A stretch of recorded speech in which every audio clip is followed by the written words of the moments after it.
You're listening to the Surgeons of Horror podcast. Hello, welcome to the Surgeons of Horror podcast. Its purpose is to dissect horror films, both old and new. We're dedicating this current season to John Carpenter's films. Those that are familiar with our podcast that we've done, you know that we've delved back, way back in season 2, we looked at the earlier stuff of John Carpenter's films, going from Dark Star right up to The Thing. And now we're going into the rest of his career. And we've already chatted about Christine in the previous podcast. And then we're moving on to the film that followed that, which was Starman. And yes, I know it's not horror, but we are looking at this guy as the master of horror and everything kind of that surfaced around that, because it impacts on the movies that he made that fall into the horror genre.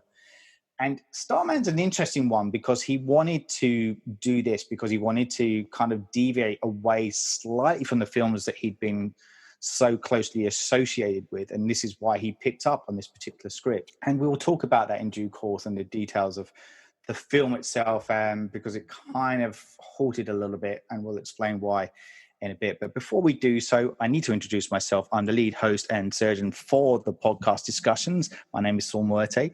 Joining me alongside, we have two of my expert horror genre film fans that are going to kind of dissect and discuss this film with me, and that's Greer below me. Welcome aboard, Greer. And also we have Miles Davies. Welcome aboard, Miles. Thanks for having us. Yeah. So, look, this is a big one, and as I said, like it's one that, as I said, falls outside of the horror genre at least, but it's still a genre film, being well and truly in the sci-fi realm.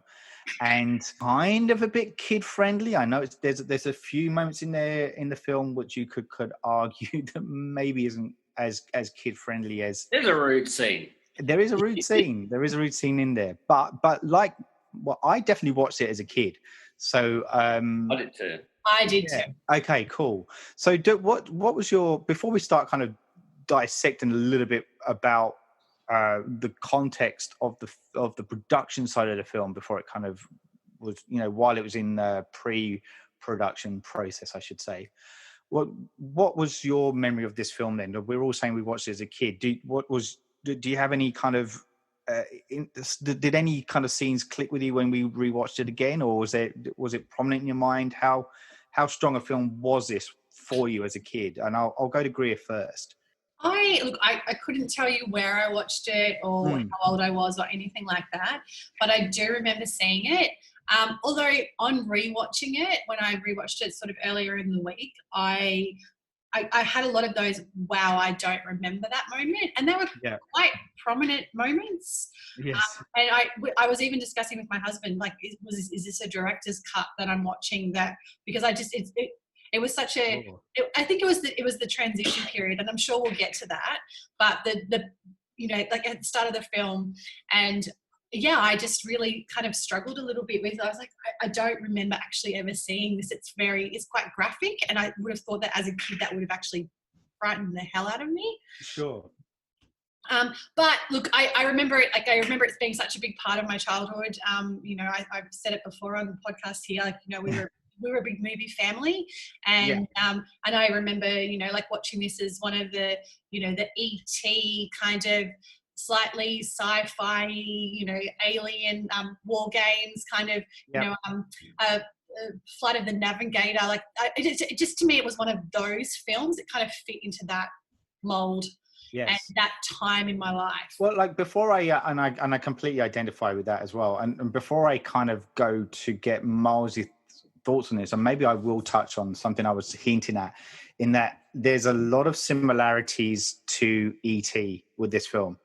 And so Columbia actually were the film company that picked this up, and they had the studio off the back of Michael Douglas. Actually, he serves as EP for this film. The studio then optioned Steven Spielberg's film, which was at the time called Night Skies.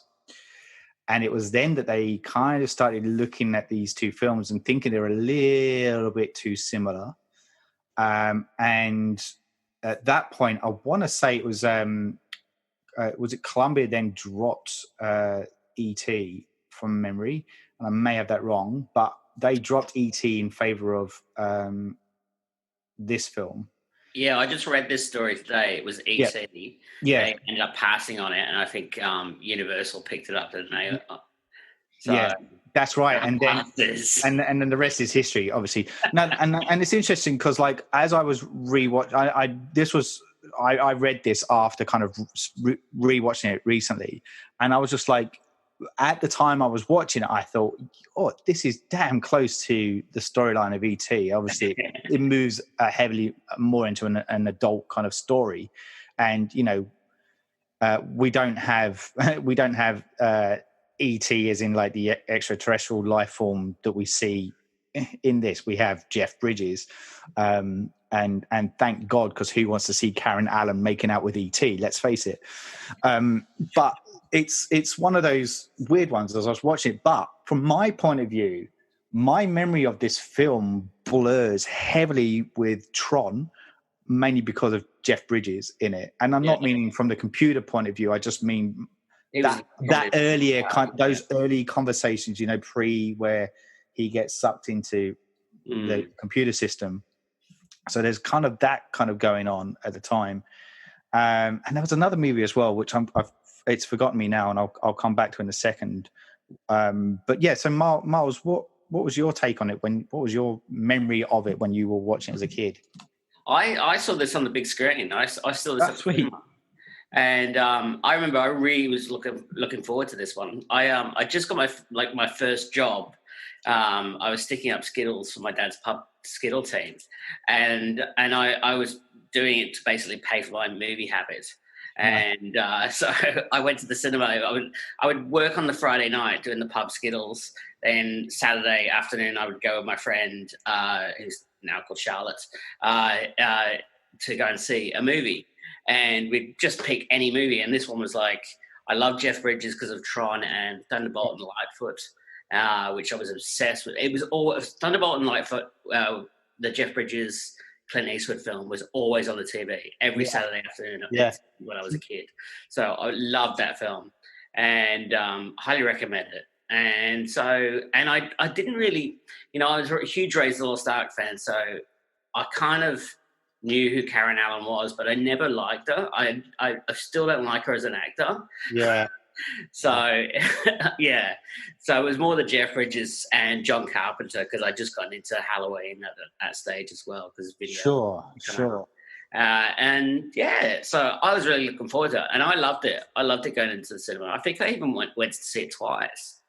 But I haven't seen it. Look, I haven't seen it for must be 20 years, but it was so fresh in my mind. Yeah. Like I remember the deer scene. I remember the ending because it's just so beautiful, the ending. Yeah. And sitting in the cafe as well at the end where he's eating the cherry pie and eating the pies and stuff. Yes. Really good. Just some really just key moments that you just kind of just go, fucking great. Yeah. And I agree with you there too, because what blew me away a little bit rewatching it this time around. I think I had the same kind of time frame. I don't know about you, Greer, from when you last watched it, but I had a similar kind of time frame, and I was a bit blown away by the how high the quality of the images were, particularly in that last scene. Mm-hmm. Because I was kind of expecting it to be like this cheesy kind of spaceship thing, and I kind of went, "Oh, the colors are beautiful. That's actually really good." Yeah, so they're actually incredible, and it's amazing what the colors say without actually saying without actually showing anything. Yeah. Because it shows nothing really. Yeah. So, you don't even see him disappear. It just shows. It cuts away to Karen Allen just watching up, and then it cuts fades to black, or cuts to black, which is the beauty of the storytelling, really. The beauty of the visual storytelling. I mean, I watched the Blu-ray edition, and I think you did too, Greer, and it just is so crisp, and it looks absolutely beautiful. It looks like it was shot yesterday, basically. Yeah, it is beautiful quality.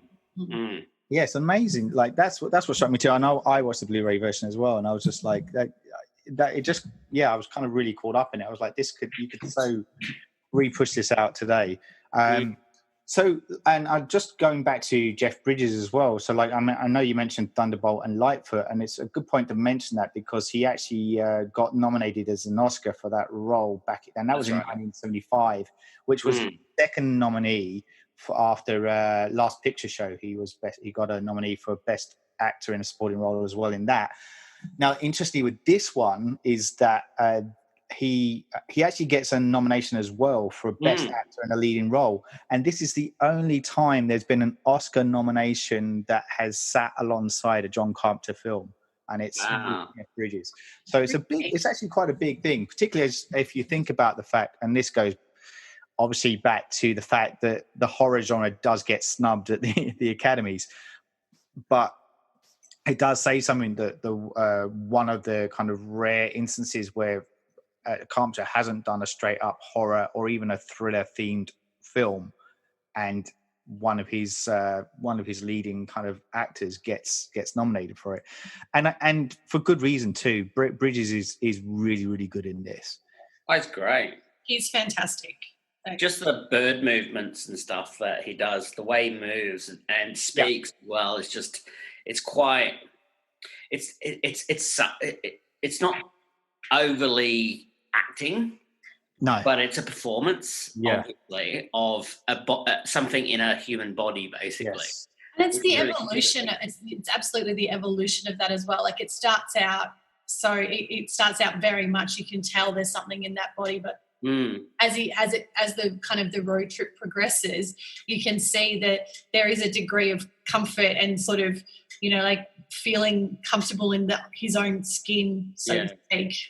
You know, like, and you can just see like that, being able to do that. It's almost like he's playing multiple characters in the same character. You know, like that kind of. It's a very fast character development in a very short period of time. Yeah, so, you just get him more comfortable in the human form and the human mask or whatever, you know, which Donald Trump's never been able to do. No. We somehow always delves back into politics. It always gets into politics. So the other thing I was going to say, like before we start dissecting this thing, so I think like obviously there's a united kind of love of this movie between the three of us. We can tell it obviously connected with our childhood, and one of the things that we will ask or I will ask you and try and ask that of myself before we get to the end of the podcast is whether that still resonates today, and would you recommend it to a modern audience? But just before we kind of dissect everything, I just wanted to ask this question, and I don't mind if you don't want to answer it now and maybe answer it right at the very end, but I'm interested to know whether you think that part of what makes this film is that it is a road movie.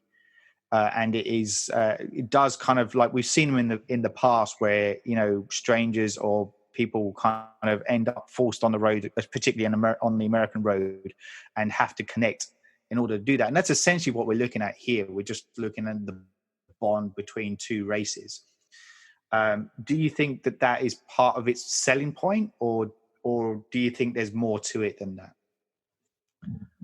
I think essentially it is a road movie. You can see that. Yeah. In so much as, like, you know, what's that one? Midnight Special is the recent one is a road movie as well, but there's just something else that there's other elements that drive it, not just this, you know, what's another road movie? The Sure Thing, for instance, where the guy's going across the country to get laid. It's that sort of. No, that's right. Kind of thing. That's right. There's actually something else happening along the way, you know. So. And I feel like, I mean, you're always going to get those. The part and parcel of road movie is the character developing as every mile they go. So you can kind of see that. But I kind of like road movies a little bit. I mean, I'm a big Kerouac fan anyway, so I'm like, But I think as well, like nothing, like you kind of don't really know. Like there's two situations where you actually get to know someone really quickly. And that's when you first move in with them and you've never lived with them before. And I think the second is when you travel with them. Yeah. When you travel with someone, you know, like like it's ups and downs, and it's excitement and adventure, but there's also sometimes like, you know, challenges, and like that's I think that's what a road movie does as well. And I think like that kind of, you know, like it's that bonding of two people stuck in a car, or in this case a car, and then another car, and then a train, and you know, and Las Vegas, and you know, all that sort of thing. I love Vegas. That's hilarious. But, you know, I think that's it. Like, I think that's it. Like, is that's a real kind of character building kind of situation, is being on some kind of like road travel adventure together. And especially at the moment where you don't get to go anywhere, you know, like that's a really, I think it's a really strong kind of, you know, like it's a strong hook for me anyway. It was a really strong hook. Yeah, no, I agree with that, and yeah, some really good comments there as well, Greer. That especially about the whole kind of bonding kind of thing, and when you are forced into kind of being together with somebody. It would have made a really shitty movie if they'd moved into a bed sit and. Hey, that's it. Let's just decorate it. We're gonna lie low, isn't it? Really, not if it was during COVID though. Like, I know. Bed together during COVID-19 might have been a really interesting film. Yeah, Starman did COVID. I'm waiting for that film to come out. I guarantee somebody's done it. I've got friends who've actually done it, but you know, like that's their problem. Cool. All right. Well, look, let's start dissecting this and start going through the narrative, and we'll try and break this down into chunks as much as we can, and flood through this. So, interestingly, like, and this is something that leans towards Carpenter's kind of specialities, is this kind of real minimalistic kind of science fiction kind of shots, because we see footage from the 1977 Voyager 2 space probe, which gets launched into space, and with its messages of with its messages of peace that's kind of used within it. And this is obviously a key thing within this, because we get to hear Jeff Bridges' character repeat that message throughout quite often in the movie. And it's inviting visitors to come to the planet Earth. And at this point, we see the probe is intercepted by an alien spaceship, which sends a small kind of smaller ship down in response to the invitation to kind of establish first contact with Earth. Instead of being greeted by its human host, the spacecraft is actually shot down by the US government, where it crash lands in, and I'm not going to be able to pronounce this properly, so I apologize, but I want to say it's Chickamauga Bay, which is in Wisconsin.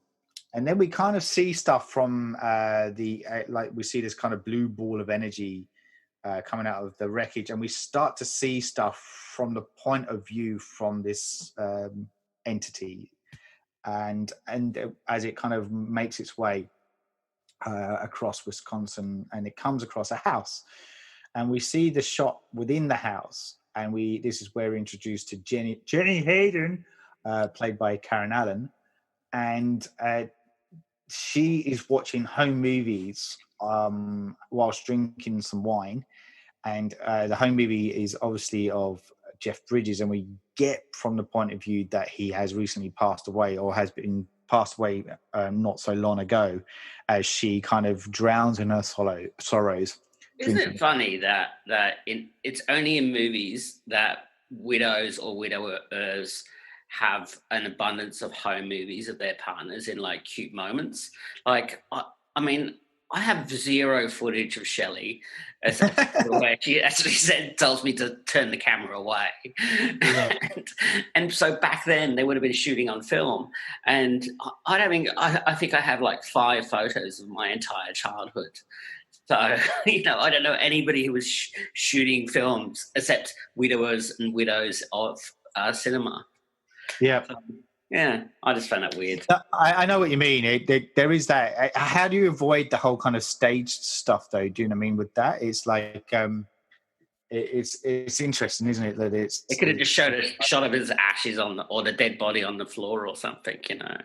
And but that just doesn't give you the same emotional connection as like seeing him tell her that he loves her in some, you know, like, you know, Super 8 footage or whatever. Yeah, but who's filming it? This really, really personal moment of theirs. Who knows? Yeah. So, but I mean, look, for the sake of where it's trying to place, the purpose of it though works. I think in this instance where we're trying to establish the fact that this guy who Jeff Bridges plays, the husband, has passed away. Scott, his name's Scott, isn't it? Is that right? Does it say how he died? No, I was trying to look that up actually. I was trying to find out if it did, but I couldn't see anywhere where it did. Yeah. Say something like it was an accident. He died in an accident. Sorry, I've got my like my second person in the background. Yeah, your assistant. My assistant. Yeah. So I didn't hear what he said though. What was that, Pabs? Yeah, it was an accident. Oh, it was an accident. I feel like she said he died in some kind of accident, but Yeah, cool. So Brush accident. Sorry, what was that? Like a spoon accident or A spoon. brush accident. He was playing the spoon. He was playing the spoon. Playing the spoons because he was a musical guy. Yeah, that's it. You know, you got to see him playing guitar, and he just had a terrifically bad accident, and he was impaled on the spoons. Because what's the song they're singing together at the in that? Everly shot? Brothers. Yes, thank you. Yeah. Yeah, Dream. oh yeah. Is that the one? I don't know. I think so. Anyway, it's one of those love songs. Yeah. And so we're getting the feels basically, aren't we? That's the idea. And then we get this orb. Is that a good word for it? His energy, the alien energy, coming into the house Blue ball. whilst he's asleep. And he Been across space. It's a long journey. It is. He somehow finds this lock of hair that happens to belong to the husband, the dead husband. It is a little bit Creepy. That is a bit of I a love it. stretch. Yeah. No, look, I have family members who have cut off locks of relatives' hair when they've passed away. So Okay. it is slightly creepy. I agree. Hopefully my mum isn't listening to this. But yeah, look, I do know that it's been done. Having it in an album, that's a bit creepy. My mum at least has hers in a little box in a drawer. Yeah. Oh. I don't know. Each to their own, I guess. Yeah. Yeah. But maybe the tradies when they come around to fix her plumbing or something. I guess at least it's when they're dead. That'd be a bit weird if you went around collecting people's hair if they were alive. But I just stay still. No, I'm just keeping it for in case a weird alien creature comes down and needs some DNA samples. Now there's a movie or a prison sentence. Yeah. Did you enjoy the little kind of the little kind of 3D hologram kind of Jeff Bridges that came out of the photo album though? Oh yeah. It felt very Star Warsy, very Leia, help me Obi-Wan Kenobi on my own remote. I must say that was probably the special effects fail of the movie. Yeah, I think I agree. Yeah. So anyway, so he uses the DNA to clone a new body, and this is where Jenny kind of wakes up from her slumber and sees this baby on the floor as it slowly morphs into a kid, into a young adult, into Jeff Bridges. What was your take on the morphing process here as an effect? Yeah, it was okay. Yeah. It was the 80s. Yeah. I could be a little forgiving. Yeah. I think it was done okay. Like it's like let's be kind of mindful. It's no American Werewolf in London. No. And look, if you saw it today in a movie, modern movie, you'd probably go. They probably paid about $5 to do that. So, but they probably paid millions to do that. So yeah. I mean, that's the part that I don't actually remember from my childhood. And I would have thought that would be something that I would remember as a kid, watching a baby morph into a kid, morph into a teenager, morph into Bridges. And for some reason, I don't recall that part of the film at all. No, I don't actually either. Having said that, now that you've mentioned it, Greer, because for me, he was always Jeff Bridges. I don't remember, I mean, it's over quite quickly, having said that. So from our kind of young eyes, we may not have registered that. What was happening? Yeah. But yeah, it's weird, isn't it? And like, so eventually he does morph into Jeff Bridges, and this is where Karen, I forgot her name now, Jenny. pulls out the gun, the old gun, but then kind of he's able to grab the gun off her, but then she faints, doesn't she? And collapses in a couple of cardboard boxes in the corner. Oh yeah. I can't remember if that happens before the gun or after the gun moment, but anyway. So, and at this point, while she's passed out, we see that Jeff Bridges, his title is, he's just called the Starman in this, as his role. He has these small kind of silver balls or spheres, which he can use to turn into energy, and he uses these to kind of perform these kind of larger than life kind of fates of actions, if you will. And we see various instances of this as this carries out. At the very beginning, sorry? Like Jesus. Like Jesus does. Jesus had 7. What if Jesus had balls? Yeah. Balls. That's it. Are you playing with your balls again, Jeff? Oh, yeah, sorry. But interestingly, he drops them on the floor at the beginning, doesn't he? Like, and it kind of rolls off. I didn't really get the purpose of that other than to establish the fact that he has these things. It was a bit of a weird shot for me. I don't understand the purpose of that. I'd say it was probably just an establishing thing. Yeah, I think so. Yeah, because he just gave how many balls he's got. Yeah, it's like, I've got 7. How about you? But he uses one of these to send a message back to his people that are on the craft, saying that his craft has been destroyed, and that the environment that he's in appears to be hostile. So the gun moment has already happened, and I think he's watched stuff on the TV as well at this point, maybe. And he then says that he will rendezvous with them at landing area 1 in 3 days, located in Arizona. Jenny wakes up and then she doesn't know where he is, so she slowly tries to sneak out to get away, only to find him outside with the car.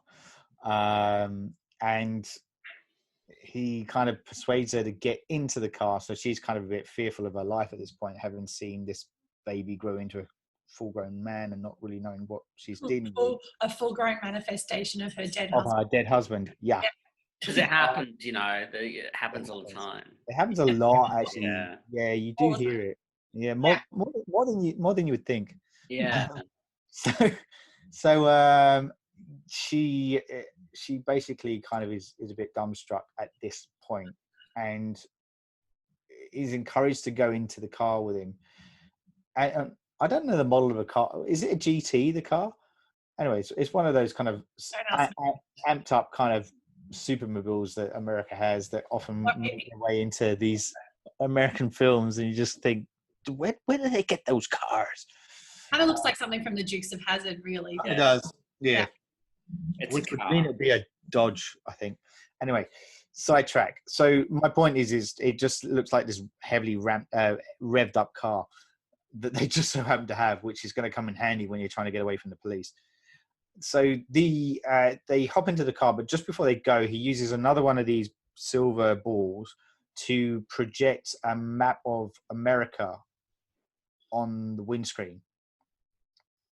The graphics, by the way, is very reminiscent of Escape from New York. It's a very similar kind of style that's done within this. I don't know if you guys noticed that too. Probably the same director. Probably, yeah, do you reckon? I think it's John Carpenter. Really? Funny. So with that, so he projects this holographic map of the United States, and he basically says, like, I need to get to such and such. Where is that? And he shows it, and she goes, it looks like it's Arizona. So at some point, she tries to persuade him to shoot her with a pistol, because she's kind of like, she doesn't want to go along with it. She's just like, I don't want to part this. But he instead just empties the magazine, and he tells her that he means her no harm. How does he know how to do that?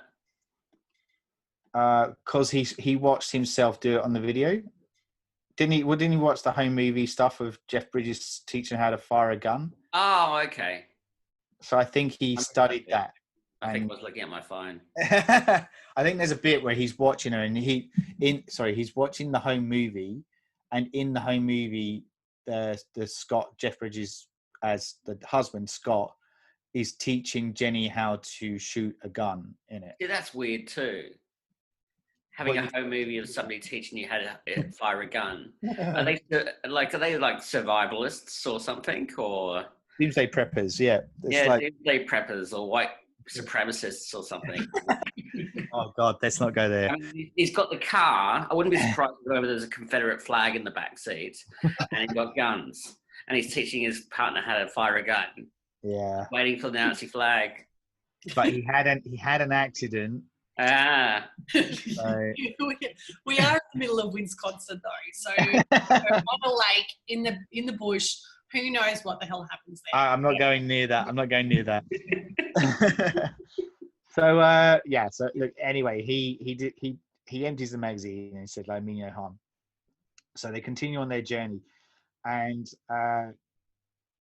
he at some point along the way too, this is about the language thing, because he picks up language really quickly, and it's given from the fact that he's learnt the language based on the disc that was stored on the Voyager 2, so he can communicate with her using what he learned from that. So if he were around today, he'd hear things like Kovefi and what? Lol. Lol. Sorry, can't. And I don't even know what else. Maga. What's it? Yeah, We're showing our age demographic here. Right? Really are. Let's face it. These kids and their TikToks. Yeah, he does a short video form of his expression. Just go, that's all I need, isn't it? Yeah, 15 seconds dancing. Yeah. Oh, it's full of emojis. That's it.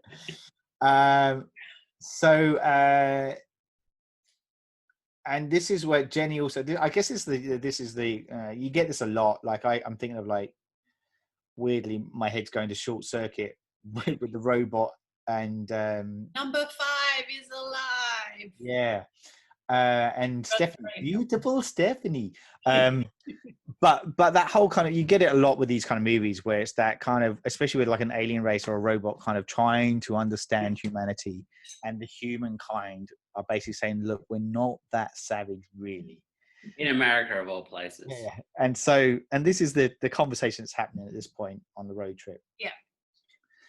And Starman also explains to Jenny that the reason he has to get to the rendezvous point is that in 3 days, if he doesn't, there's a crater there. If he doesn't get there, he will die. So she teaches him how to drive the car and use credit cards, intending to leave him. And she's doing it like it sounds a bit stupid, but there is method to her madness, because she's doing it because she wants him to be able. She feels for his plight, but she doesn't want to be involved with his plight. Yeah. So she's doing it to kind of basically have a reason to jump ship and know that he can still get there. Yeah. Without her. So she teaches him how to drive the car, essentially.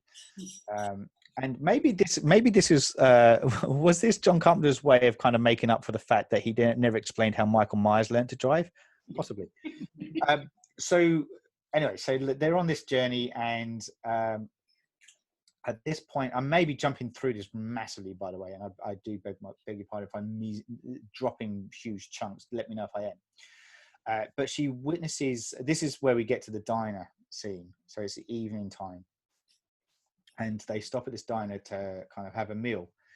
At this point, it's already, I've jumped over a massive bit as well, which I probably should kind of say, during all this time, we also have a point where the government are also pursuing Jeff Bridges and the Starman, because they know they've shot down a spaceship, right? And they know that they've come across the meteor remnants. And most of this is told through the eyes of a guy called Mark Sherman, who's played by Charles Martin Smith, to me, he's the Untouchables. I don't know what. Absolutely. I forgot he was in that.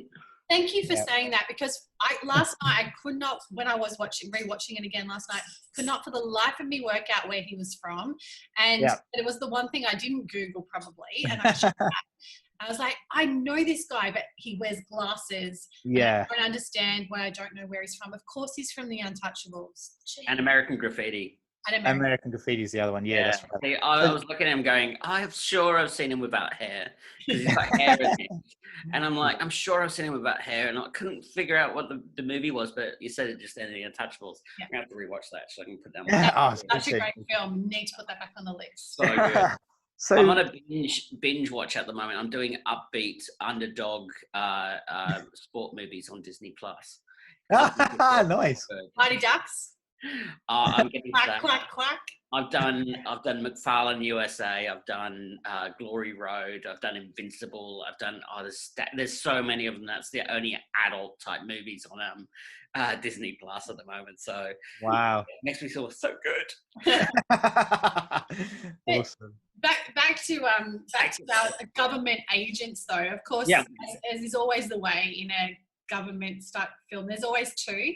There's always the government, agent, the arsehole hardened, doesn't budge on anything, and then there's always the one, heart of gold. Yeah.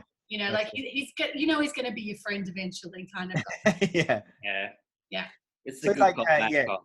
So the hard asshole guy that you're talking about is George Fox in this, and I found it interesting that his name was Fox, because I just automatically went X-Files. X-Files. And the character's nowhere like it, but that's just where my head went. And then we have the Mark Sherman character, which is, as you said, the Heart Gold one. Interestingly, and I've just remembered the other movie that I got this confused with when I was a kid, and that it blurred with, and it was Close Encounters of the Third Kind. Yes, exactly. It's very similar. Yeah, so sorry, I knew there was another one, that I was talking about earlier at the beginning.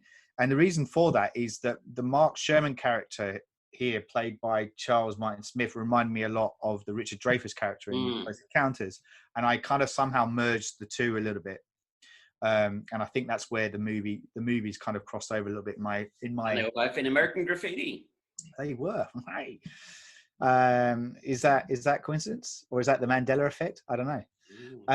So anyway, so we have these guys pursuing them along the way as well. So back to the diner, and we have so they stop there for a small meal, and this is where they also see that, for want of a better word, a redneck guy kind of getting out of his car with a dead deer on the hood. As you do. Shoot Bambi, put her on the hood. And this obviously strikes the Starman a little bit, and but that's all we kind of see of it at this point until they go into the diner. And all this time in the diner, this is where Jenny's trying to kind of finally hatch her plan about dumping the Starman and getting away. And this is where we have the usual kind of chit chat. There's one of the ladies that works at the diner, the waitress there, seems quite happy. And Jenny, she's very perky. She's very perky for someone who works at a diner in the middle of nowhere. And I have the feeling that that's been her only acting job in quite some time, and she was making a real meal of it. Maybe.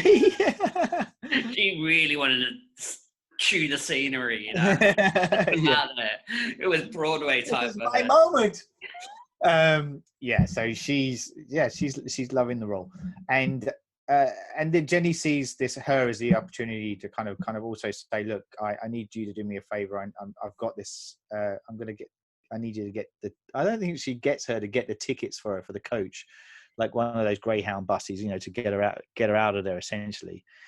And so she's trying to plan to do that. And at which point the waitress kind of says, if you're planning on going out that way, I'd wait for a minute because your friend's out there at the moment. And she goes, what? And she goes, yeah, he's outside. So she goes out. Well, she's still in the diner, but she goes to look outside, and there's Jeff kind of hovering, Jeff, the Starman, Yeah, hovering over the deer, and he and he does the whole resurrection and brings the deer back to life, and we see the deer go running off. And with the use of the silver balls, though. he had to use one of the silver balls. He had to sacrifice one of his. Hooray for the silver balls. And he, at this point, I don't know about you. I mean, I did remember it previously, but rewatching it, I was going, yeah, it's a bit obvious he's going to need to do that again at some point to resurrect Jenny. Yeah. That felt a bit obvious, and that was going to be a foregone conclusion coming up at this next stage. Anyway, she's heartened by this moment where he kind of resurrects the deer, because it shows a little bit of humanity in the alien. And yeah, I think the humanity would have been where he actually shot the deer. yeah. Yeah, that's right. And he resurrects it and then shoots it dead again. And it goes, got it. Yeah. And at this point, the redneck in question who had shot the deer comes out and says, "Where the hell's my deer?" And the Starman just goes, "He went off into the woods." And there we get a scuffle come out between the redneck guy and Starman holds his own until some of Redneck's friends come up and kind of start pummeling him. Yeah. So at this point, Jenny sees that she has to intervene and stop it all because she doesn't want him to get hurt. And they don't pay any attention because, let's face it, she's a chick, and you know what the hell does she know? So she has to pull out the gun and shoot the bullets in the air and kind of threaten that they'll get him. And so she managed to pull the Starman into the car, and they kind of start to drive off, not without Starman giving the guy the bird, which he learned from a guy in the toilets at one point. And then the homophobe. Yes, that's right. Yeah, weird. That was a weird homophobe. Everywhere I go, it's like, what? Yeah. I guess it's you're going to get this a lot, aren't you? Like, we're reviewing a lot of these films that are like from the 80s where there were no rules, essentially. No, the guy was a bad guy, so different time, different place, exactly. Different politically correct rules, and then some. But then we get so they kind of drive off, not without the rednecks then wanted to hot-tail in pursuit, but they managed to Jenny manages to drive around the Greyhound bus as it's pulling out, at which point the rednecks kind of plow into it, and then the cops turn up shortly afterwards, and then they start to pursue the car, I think. Oh no, that's not right. The cops turn up. No, that's not it. This is where Mark Sherman turns up, because they're starting to get a little bit closer to the tail of things, and they kind of realize that they're getting closer to them, to try and track them down and find out where they are. I've just been looking up movies that Charles Martin Smith has been in, and he's turned his hand to directing these days. No, read out some of the classics he's actually directed. He's directed one episode of Buffy the Vampire Slayer. Wow. Air Bud. Oh, that's the dog one, isn't it? A whole bunch of Da Vinci something or other. Dolphin Tale and Dolphin Tale 2. Oh, get out. And A Dog's Way Home. And he's currently working on The Tom Commandments. I don't know what the hell that is. But yes, some absolute classics. It does sound like he has a close affiliation to the animal kingdom. With his movies. I think he likes dogs. I think he likes dogs and dolphins. Yeah. Good for him. Any other animals that start with D? Yeah, maybe, vampire puppies and kittens. This is where, this is to touch base on what you were saying, Greer. This is where we start to get more insight with Sherman, the Sherman character, and he's a bit more empathetic towards the Starman, especially after finding the Voyager 2 disc and starting to look at stuff. And he has deduced that the Starman was actually invited to Earth, so that he realizes that maybe he's here on a peaceful mission, and is not there for any kind of terror organism to destroy the Earth. And yeah, and so then we get then we cut to the bit I jumped to a second ago, sorry, where we get the two cops sitting in the car and they see the red car drive past, and then they go in pursuit of of Jenny and the Starman. At which point they turn up at the motel and they try and decide to kind of like lie low. Well, Jenny's just tired. She just wants to get a couple of hours sleep, and the police decide to kind of hold position till the government arrives, or they're told to hold position till the government arrives. And there's this great moment in the hotel where there's a bit more of a connection thing going on between Jenny and the Starman, and she's becoming a little bit more comfortable around him, and almost kind of forgetting that he's an alien, and like settling into that habitual kind of stuff that you would do with a couple as a couple. And there's a moment where she's getting undressed and he's just looking at her, and she's at first is quite natural the way she's just kind of getting ready to have a shower or a bath, what have you, and then she kind of stops, and just kind of, because it's PG, let's face it, but she also stops because and I like this moment where she realizes, hold on, you're not my husband. And it was and I know you said you're not a fan of her acting, Miles, but I actually liked that one moment in the film where she did that, because I was like, oh, that's kind of cool. Because that's what happens when your guard gets let down a little bit, and you kind of just act a bit more. You forget that there's an alien in your former husband's body. Yeah. That's it.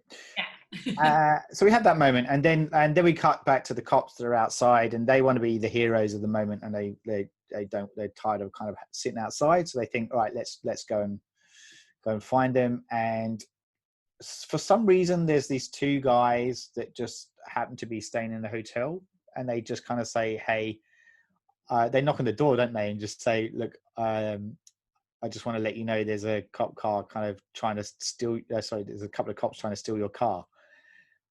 Like, who knew Americans were so nice? That's all I'm saying.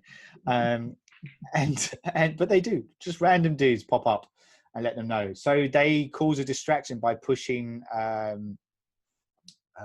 vending machine down the fire stairs or whatever it was. Yeah. Which causes the distraction for the cop cars to go find out what's going on, and that gives Jenny and the Starman enough time to hop in the car and drive off, and basically drop them. But they're soon in pursuit. Yeah, they soon find themselves in a lot of the cops are kind of catching up with them at this point, and they're trying to ditch the government. And the cop cars pull alongside the car as they're driving along, and this is where the Starman pulls up the gun. The cops see him holding a gun. He's got a gun, and they react because he's got a gun, and they decide to just openly shoot the car, and the bullets, or either a bullet or a couple of bullets, hit Jenny.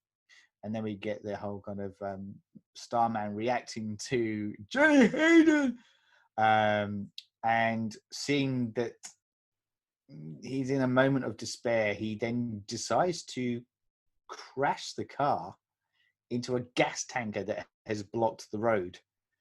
But luckily he has one of his silver balls, and he can miraculously walk through the fire carrying an unharmed Jenny. Well, she is harmed. Like, unharmed from the fire. Unharmed from the fire. Yeah. But still has massive bullet holes in bullet holes in there. Gaping wound. Yes. So he then takes her to. Is this where they end up at the? How they end up on the train. On the train, yeah. Mm-hmm. So, and he aids her and uses his one of his silver balls, which in this shot it does look like when you're a kid and you put a torch in your hand and you can see your veins, kind of. You know how you can see the. Did you ever do that as a kid? Come on, we all did it, yeah. Sorry, correction there. It's not a train. It's a house on a truck. Oh yeah, that's right. Thank you very much, assistant. Yeah, thanks, Pabs. Thanks, Pabs. That's right. Yeah, I had a feeling that wasn't right. Yeah, they randomly get on into a house that is being transported on the back of a truck. I did think that was a bit odd at the time, but they are in there, and that's where he resurrects her. Wow, I did watch this last night, so I looked away at the time when they were jumping in the house, so I just assumed they were on a train. It looked like they were on a train. No, that's right. You're right. I might have been topping up my wine or something. Oh, thank God someone was paying attention. Okay, so yeah, you're right. They're on this kind of mobile home. Tiny house. If it was these days, it'd be a tiny house. Tiny House Australia. Yeah, that was a great series. And he kind of lost track of what was happening then. So this is where so he's down. It's shown that he's down to 2 spheres, and he uses one of them to revive her. And he starts to kiss her wounds. And this is where they start kind of getting it on. They're not the risque kind of moment, I guess, for what would be a family film. And sexy times. It's business time. Mummy, what's the alien doing to that lady? Yeah, they're alien stuff. Shut up. I'm not going to go there. Okay, so she eventually. She is conscious by this point. I just need to add, not like where that freaky moment was earlier, where he's watching. What's that Burt Lancaster film, From Here to Eternity? Oh yeah, From Here to Eternity. And then he starts looking at her, and I'm kind of at a point going, "Oh, this could be borderline creepy if you go any further, mate." So thankfully now she's conscious and all is good, and she's a willing participant, because that could have been very bad. And and they get it on. Although it is slightly Stockholm syndrome, right, by this stage, like a little bit. Yeah. Has he already mentioned at this point that the reason he is in the form of her dead husband is because he needed to have an image that would be accepting of? Did that conversation happen earlier? I think it did. Yeah, I think so. So I think we've already established that that's why he is looking like Jeff Bridges. Yeah. So they get it on, and this is that right, or am I jumping ahead a bit? Sorry, they definitely get it on there. Because when we get the traffic jam where he then ditches her, that's happened. Yeah, that's right. That happened before the So and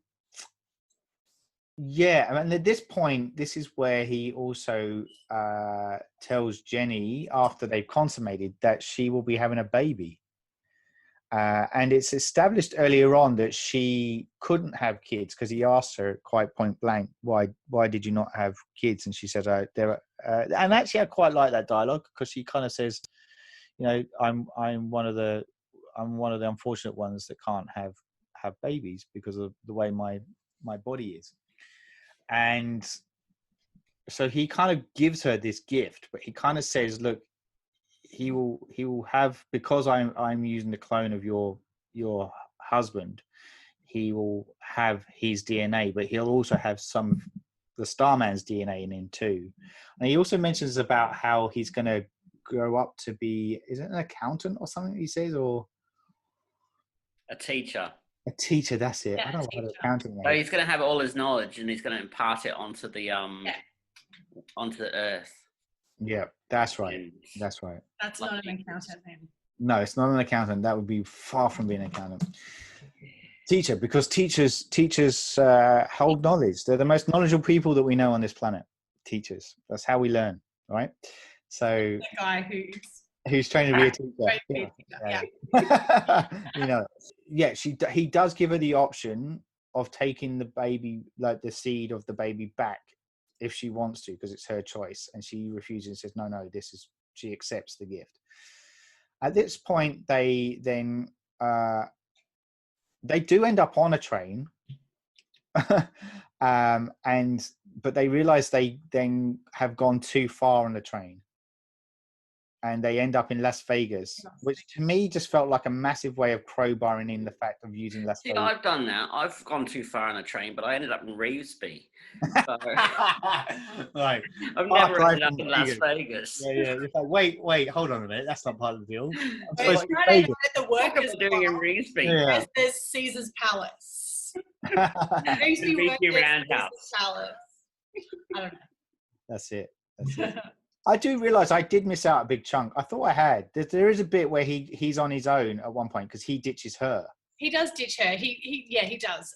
He kind of realizes that that he needs to move on his own. That she's been trying to help him to do it on his own. So I think now I'm really racking my brain back to last night. But isn't it just directly after they've been in that kind of house, the tiny house Australia house? Yes, that's it. And he does. I think she's asleep, and he leaves her asleep. And when she wakes up, he's not there. Yeah, that's right. Yeah, and then we get this whole thing where she goes into like another diner, and she kind of demands somebody help her. And we get this guy who has like this super revved up car to kind of get her there, and then we get a whole traffic jam. Like very old school MG. I'm just saying. Yeah, it goes really fast. It goes really fast. It does go really fast. Yeah, and we have the whole bit where he's hitched a ride with like this guy, and they get caught in a. So the government have kind of blocked off the road essentially, and she manages to catch up to him in time. The guy she's hitched a ride with explodes a gas can again for a diversion to then get them away, and then that's when they get into the train and then hook up. Hey, stranger that I don't know, can you please drive me to find my alien boyfriend right away?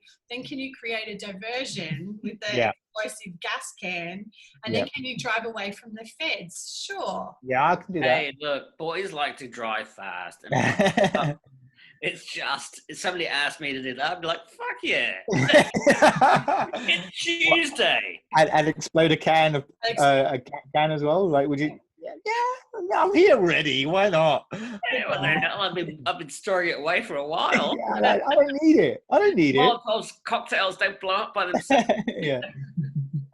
Anyway, so now we're back up to the bit where we were, and so they are in Vegas, and Jenny's lost her wallet. Gosh darn it. And they've only got a couple of quarters, and this is where Starman uses his magic powers where he can manipulate the slot machines in order to win money, and then he goes and wins the 50,000. What a fucking cheat. Yeah, pretty much. Those poor Mormons that run the Las Vegas slot machines, what are they going to do? I know. Robbing them. They didn't. And the gangsters that, put in their time and effort to build up the Las Vegas, robbing them.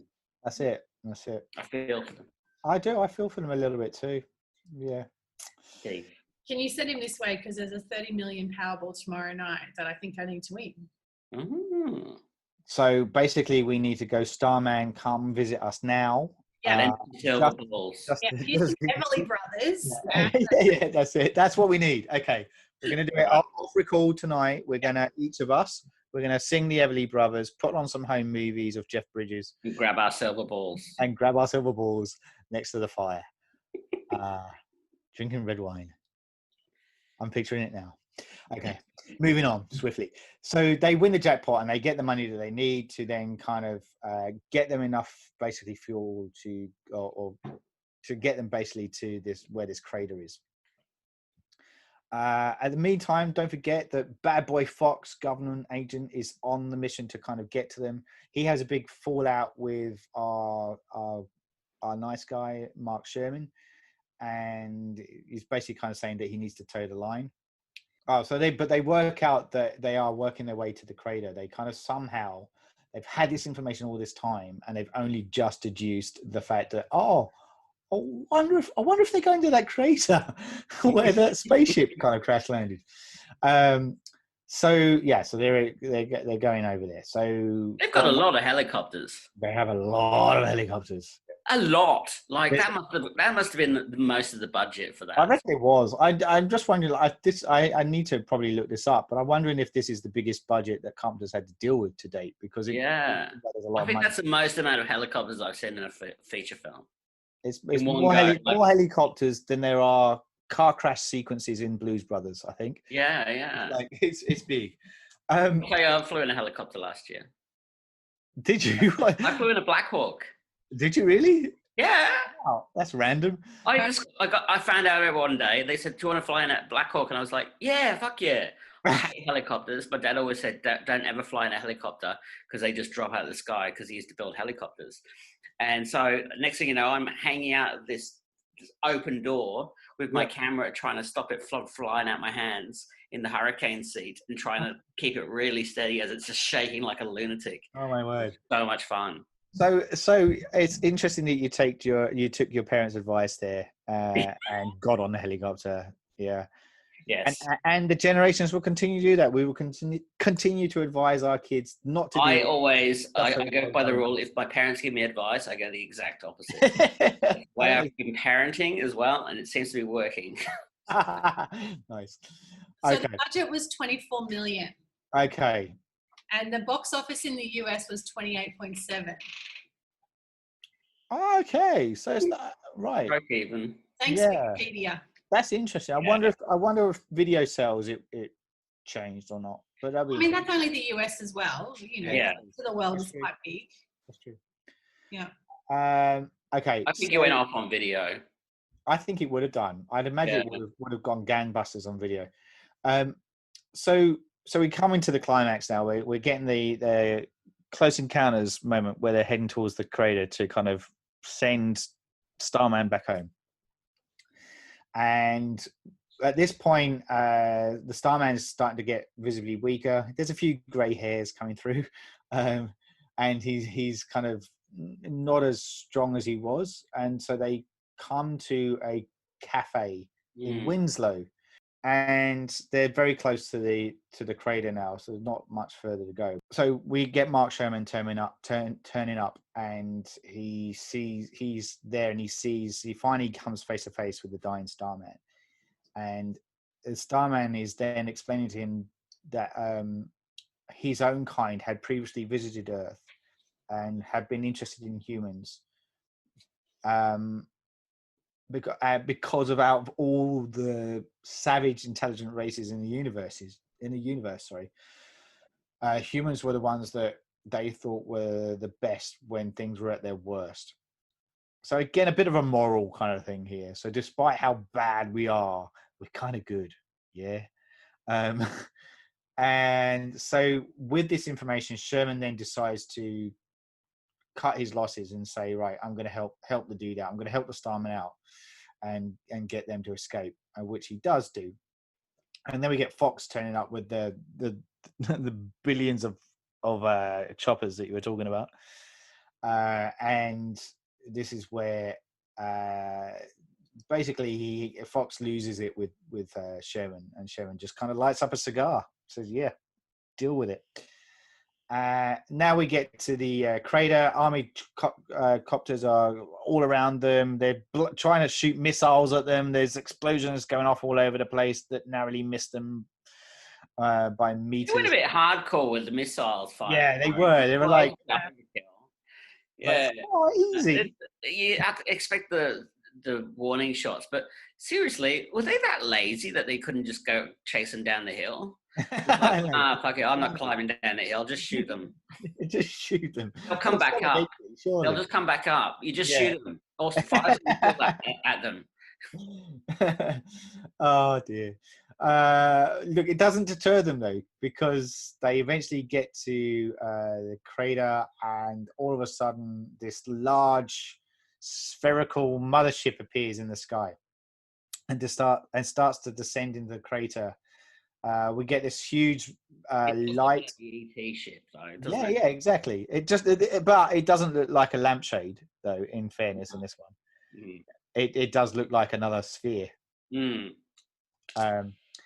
and it casts this huge light over Jenny and the Starman, and he is instantly restored to health as it snows. It looks like it's snowing on them as well. He tells Jenny he will never see her again, and this is where Jenny kind of says, "But I love you. Can I go with you?" And he's like, "Well, if you come with me, you're going to die, so that's not a good idea." He does give her his last ball as a token, and he tells her that her son will know what to do with it. I'm not saying anything about that. And she says I think she says. I'm saying now they're married. Yeah, that's it. That's it. They consummated their vows with a silver ball. And he says to Jenny, just promise me you will tell your son about him. And he asks her to tell him how to say goodbye, and that's when they kiss one last time before the Starman walks away into the beam. And as you said earlier, we get all this. We don't see him disappear. We just get her reaction shot in silence, as then the mothership then rises up, carrying the Starman away, and then we get the close credits. End of the film. Insane. So there's a lot packed in there, I feel, for what is an hour and a half roughly of the movie. In a good way, I feel. And my what was I going to say with that? I do notice that as we were talking about it and reminiscing and chatting through and dissecting, we were throwing a few quibs in its direction. So there are obviously some things that probably don't come across as well as they would have done back when we kind of first watched this. There are some bits that don't work, some things that do. But having watched it around this time around, what are your reactions to it now? Do you think it still holds up as a film? Look, I think I find it. I've always struggled, and I think I've said this before, in other podcasts, but I kind of, I struggle with like putting today's lens over some of these older films. And so I always try not to do that. Yeah. Because I think if we look at it from a today perspective, we'll be very harsh critics, and we do take a bit of the piss. But I think if you look at it in the context of 1984, when it was made and when it was released, and also who it was done by, John Carpenter, who's predominantly just did, like his films were predominantly the horror genre. Yes, I think it's a beautiful love story. I think it's a beautiful, like, a road trip film. I think there's incredible character development, and you can't, like, I think Jeff Bridges is well deserving of his Academy Award nomination. And Golden Globe, and I think he got a couple of other awards, and even Karen Allen. And I know you said that you don't particularly like her, but I think I think she did really well here as well. And I think like she, for a film that had fairly limited dialogue in some respects between the lead characters, like there wasn't a lot of exposition and and whatnot. I do feel like there was a lot said without a lot, like, if that makes any sense. I agree. I look, I don't mind her in this. Why I don't like her, I don't necessarily hate her, but if I saw Karen Allen's in this movie, I would go, probably wouldn't watch that. Yeah.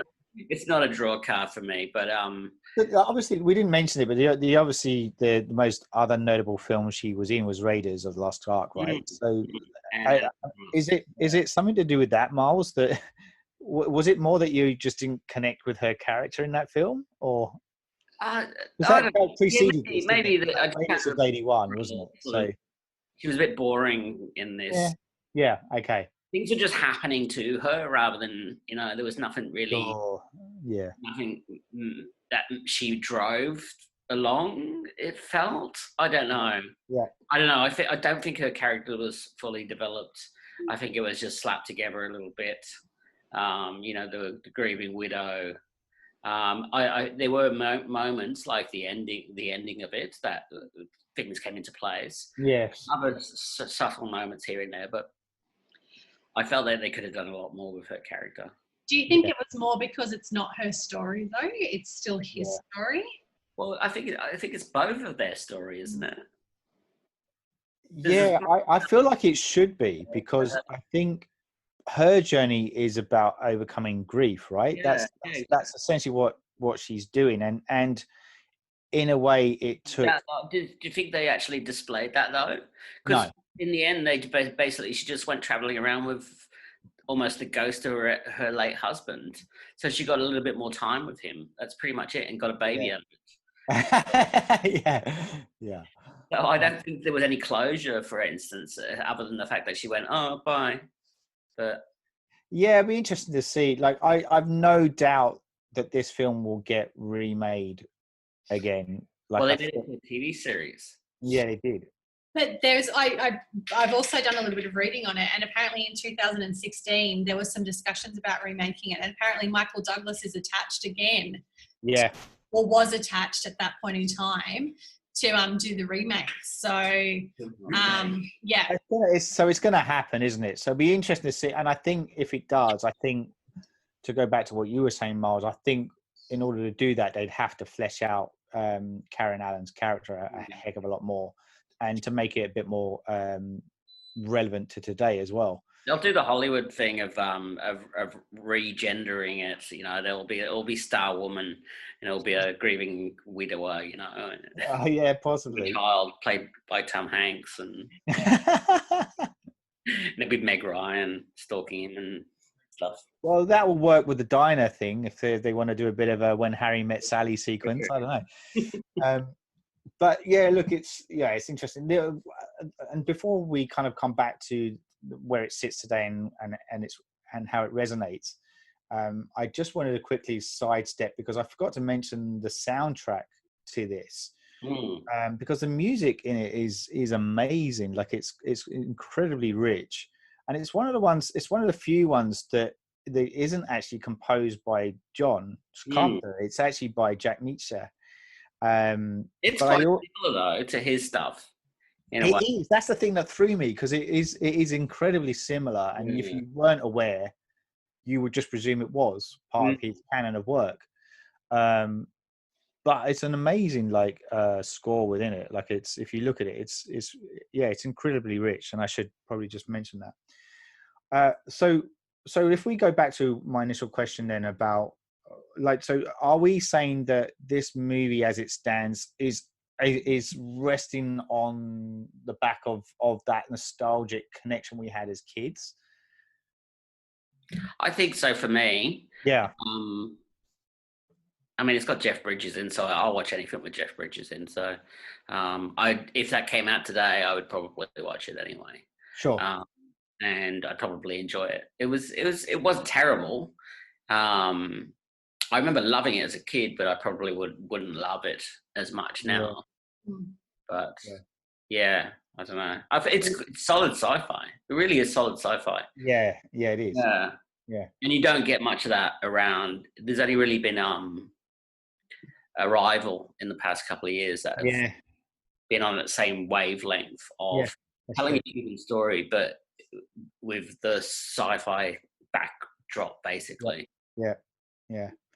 So would you recommend it to a modern audience then, or do you think that it's so kind of immersed in its time?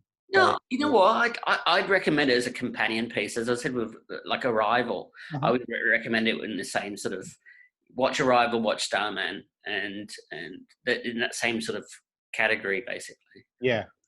Okay. And how about you, Greer? Would this be something that you would recommend to somebody, or? Look, I mean, I think it would. I think I would, and again, but it would depend on, it would depend on who it was and what they were after, really. Yeah. If you're kind of after a bit of a road trip film, if you wanted to kind of go, Miles touched on before what he's watching on Disney Plus. Yeah. Watching kind of, if you wanted to do like a road trip film, I'd be like, okay, well, let's do the Thelma and Louise, and let's like have a look at Starman and California, even though it's a bit dark and disturbing, and and like numerous other films. But and I do think for the time that it was, and from the nostalgia perspective, like, I mean, I wouldn't have put my hands up to do this podcast if I didn't have that kind of warm, fuzzy feeling about it from my childhood. So, like I enjoyed it, but I don't know that it necessarily holds up, but I enjoyed it from a nostalgic kind of, retrospective aspect. Yeah, sure. Yeah, because I did notice that, because obviously, like, for the listeners out there, like, when I catch up with my fellow podcasters, I kind of say, well, look, here are the group of films that we're going to be looking at for this current season, and as I said, we're looking at John Carpenter, and I did notice that you put your hand up quite quickly for Starman, and I thought, and that's why I went, oh, I'm definitely going to give that to you, because I could tell there was a connection. And there was, evidently there is. So it does say something about that. And I think, like you, Miles, it must be a good 20 years since I last watched it. So I actually did really enjoy going back there again and going through it and watching it again. And like you, Greer, it wasn't a slog. No, there's so many times that we've done stuff where we've rewatched something after like 20 odd years of seeing it, and it's been like, oh my God, this is so awful. And like Deadly Friend, for instance. Yeah, that was the one that came to my mind just then. Yeah. But this one was like, you know what? This is really enjoyable. I'm enjoying. I'm on this ride. Yeah, cool. All right, so before we bow out, last thing I'm going to ask you, because obviously this is the season dedicated to John Carpenter, and this one is definitely kind of a sidestep, as we said, to his previous canon. I mean, you could loosely argue the fact that Dark Star, his first film, has a very similar kind of bent towards the sci-fi modern horror. That's about as much as it could marry up with this one, because this one's heavily embedded in fantasy and essentially is a love story. So what do we think of that as in this film in relation to his canon of work up to this point in time? Is it strangely offbeat, or does it kind of still work within his overall canon of work? It's a slight detour. Yeah. Because it's really a softer film, so yeah, there's definitely a bit of a deviation there. But I mean, I can see the kind of similarities, and I haven't seen all of the other catalogue, but I've seen enough of, and I've, The Escape from New York, The Thing, Christine, Halloween, obviously. Yeah. So I mean, I've seen enough of it to kind of, think that there's definitely kind of a strong John Carpenter influence and vibe there. Yeah. I don't think it's a massive detour. No, it's not a Red Violin or anything. Wes Craven with the Red Violin. Was that it? Was that the one he did? Red Violin. He didn't do Red Violin. He did Red Eye. No, but he did the music one with Meryl Streep. No, yeah, you did. Songs of the Heart. Was that? Sounds familiar, but that was a massive. It wasn't that, but it was. It was a slight detour into more of a softer love story type thing, but with a familiar John Carpenter touch, I guess. Yeah. And there are elements of, you can see there are elements of John Carpenter in this film as well, which we've discussed. Cool. Okay, well, I think on that note, we could probably bow out of this one. Yes, it's a slight deviation. I think, as we said, because the next film he would do, and this is what we'll be chatting about in our next podcast, would actually be Big Trouble in Little China. So, a great film. Yeah. So I went to a screening of The Hateful Eight, and at the Cremorne Orpheum, and they did a Q&A. My mate hosted a Q&A afterwards with Quentin Tarantino, Kurt Russell, and Samuel L. Jackson. I think that was it. And then somebody from the audience got Kurt Russell to stand up and do the "It's All in the Reflexes." Nice. Gold. That is awesome. I wish I was there. I think I know the one you're talking about. Was that the one that James did? James Jennings, yeah. Yeah. I thought so. Yeah, it's I really wanted to go to that and I couldn't make it, which really sucked. Yeah. Just doing a bit of a, like, while we're chatting, just doing a bit of a Facebook, Google, Wikipedia thing. But just interestingly though, out of all of John Carpenter's films, this is his second highest grossing film. Oh wow. Yeah. What's his first? Halloween. Oh, okay, right. Yeah. This is lifetime gross US dollars. So Halloween 47 million and Starman 28.7 million. Although that does seem a little bit wrong because I'm fairly certain I just saw on another page that it grossed in the US at the box office 28.7. So I wouldn't have thought that would be a. But I mean, it's still interesting that it's a very high grossing film. Yeah. Well, it's accessible, I guess, because horror is a very niche. You really got to be into horror, and this was one of those ones that, you know, it was a bit of everything. Sci-fi, and then it's got the love for the chicks, you know. There's on Rotten Tomatoes, it's got the tomatometer is at 85%, but interestingly, the audience score is at 69%, which I think probably marries with where we're at with it. I think like it's a solid film. It's not a cracker of a film, but it's a solid movie. Yeah. Can you, with Rotten Tomatoes, can you change your, like, you know, as you go down the years, can you actually like still rate it, or is it just at the time of release? Because no, you can still go in there and then like, because it goes in, like, you can add your 20 cents worth. Yeah. So if you had a resurgence in a film, you could kind of go back and rate something from 40 years ago and change the tomato rating. And there could be a massive resurgence of people out there that crazily think Deadly Friend is good and see that bump back up again. That's not going to happen. Not led by you or Miles, obviously. Yeah, that's it. Cool. Well, look, on that note, I just want to say thank you very much to you both for joining me, to Miles and to Greer, and discussing Starman, which was our second entry of the what we're dedicating this season towards John Carpenter's work. And thank you very much. And if you've got any comments about Starman, or if you had any kind of nostalgic memories of it that still resonate with you today, just drop us a line on our usual social platforms. Until then, I'm your host, Saul Murtay. Thanks for listening. Goodbye. You're listening to the Surgeons of Horror podcast.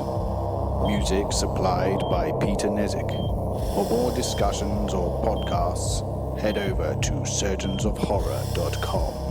or head over to our Facebook and Twitter sites for the latest news and updates.